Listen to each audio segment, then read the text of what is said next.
food dialogues, dialogues with food and about food. Today we are going to see a very traditional Tambram Vatta Korambu recipe, which is known as the Arapuli Korambu.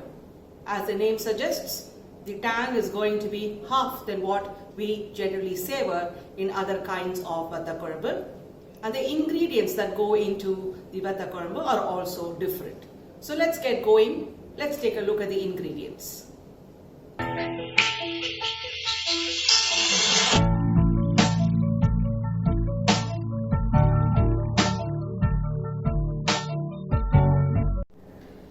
Now for this Arapuli Korambu, the ingredients that we require, I've taken 2 lemon-sized tamarind, 2 medium lemon-sized tamarind, and I have extracted it in 4 cups of water. Now for this, we will be using the yam. It's also called as the chenai. I have boiled it, slightly soft. I have cooked it and I have kept it aside. Generally, we will use the chenai or the brinjal for this kind of korambu. Other vegetables will not go well for this one. Now for the tempering, we will be using mustard, urad dal, about 2 teaspoons of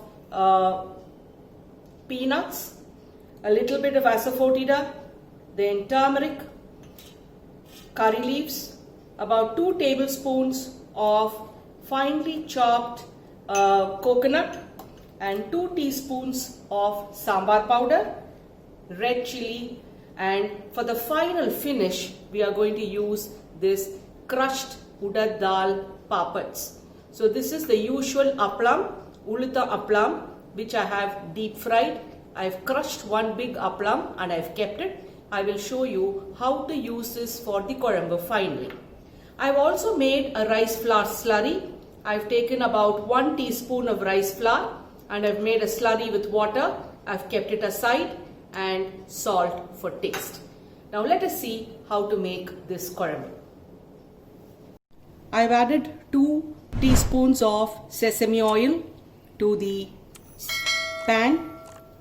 The oil is hot. Now I have added the mustard,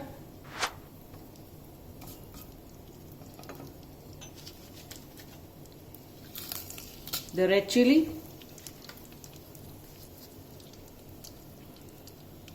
little bit of asafoetida,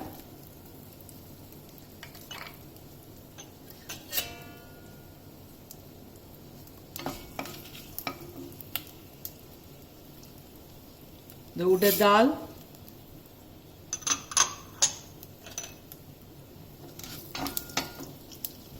the peanuts. If you do not have peanuts, you can also use Bengal gram dal, but the peanuts will definitely give this korambu a unique flavor. So you can add as much as 2 tablespoons of peanuts. Now let's allow the dal and the peanuts to brown a little bit.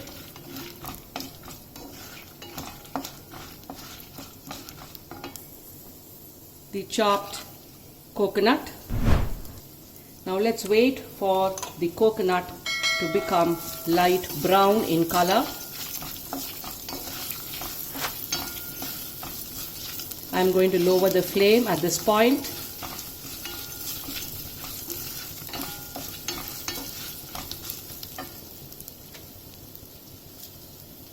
The curry leaves.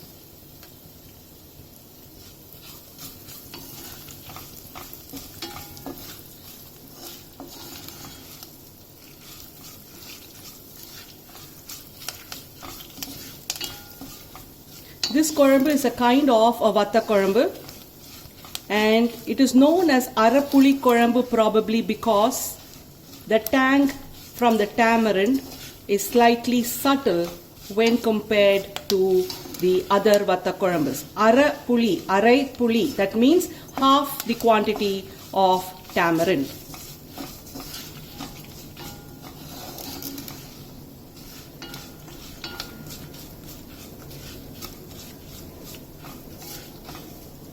Now I'm going to add the sambar powder into this.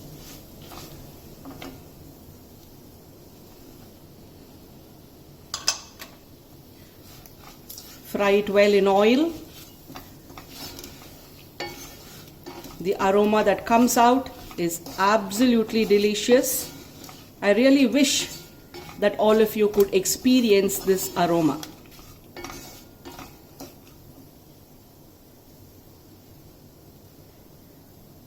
Now I'm going to pour in the tamarind extract.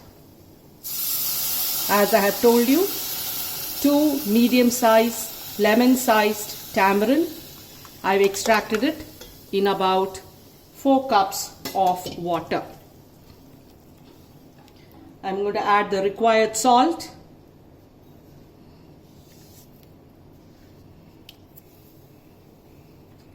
The turmeric powder. The sambar powder that I make at home, I do not add turmeric. So I always add turmeric to the sambar or the korambu. And now I add the cooked yam also, and we will wait for this to come to a boil.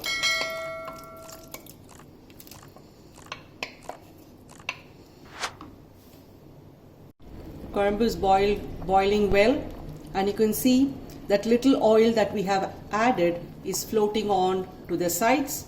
So this indicates the end point. Now I'm adding the rice slurry so that the korambu becomes thick. So we'll just wait for this to come to a boil and thicken a little bit before we add the final garnish of the crushed applams. The korambu is now ready. It's become thick enough. Now I'm going to switch off the flame and add this final garnish of the crushed applams. This korambu is going to be very unique in its taste, flavor. Every mouthful that you're going to have, you will get bits of yam, the crushed applam, the coconut, the peanuts. It's going to be absolutely delicious. If you have noticed, I have not used fenugreek seeds, which is a must for any kind of a sambar or a korambu. This Arapuli korambu does not use fenugreek seeds. We have added other flavors into it. Do try it out with hot rice and ghee. The ingredients for this recipe is available in the description box that is being given below. You can even check out on my blog fooddialogues.com.